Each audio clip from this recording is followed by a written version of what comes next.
നിങ്ങളുടെ ശരീരത്തിന് ഈ ഒരു യൗവനം ഒരു 20, 25, 28, 30 വയസ്സ് വരെ കത്തുന്ന സമയമാണ്.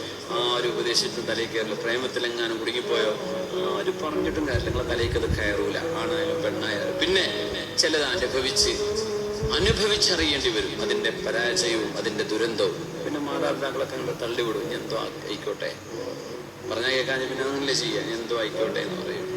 അതിന് മറുപടിയാണ് ഖുർആൻ പറയുന്നത്, ഖദ് അഫ്ലഹ മൻ സക്കാഹാ. ആകാശത്തെയും സൂര്യനെയും ചന്ദ്രനെയും പ്രഭയെയും പകലിനെയും രാത്രിയെയും മനുഷ്യ ശരീരത്തെയും അതിന്റെ ക്രിയേഷനിൽ വന്ന പെർഫെക്ഷനെയും അല്ലാഹു നമുക്ക് നന്മതിന്മകളുടെ അടിസ്ഥാന ബോധം നൽകിയ വിഷയമടക്കം സത്യം ചെയ്തുകൊണ്ട് അല്ലാഹു പറഞ്ഞ വിഷയമാണ്, നിങ്ങളുടെ ഈ ശരീരം നിങ്ങൾ നിയന്ത്രിക്കണമേ. ക്യാമ്പസിൽ മുഴുവൻ ആളുകൾക്കും ഗേൾ ഫ്രണ്ടും ബോയ് ഫ്രണ്ടും ഉണ്ട്. പക്ഷെ നീ അതിന് നടക്കാണോ? നീ പഠിക്കാൻ ചെല്ലുന്നല്ലേ നിന്റെ ക്യാമ്പസ്? അങ്ങനെ ഒരു നാച്ചുറൽ ഇംഗ്ലീഷ് ഉണ്ടാവും. നിനക്ക് നിക്കാഹ് ചെയ്ത് ഹലാലായ ഒരു ഭാര്യയെ ലഭിക്കുന്നവരെ നീ നിന്നെ നിയന്ത്രിക്കണം.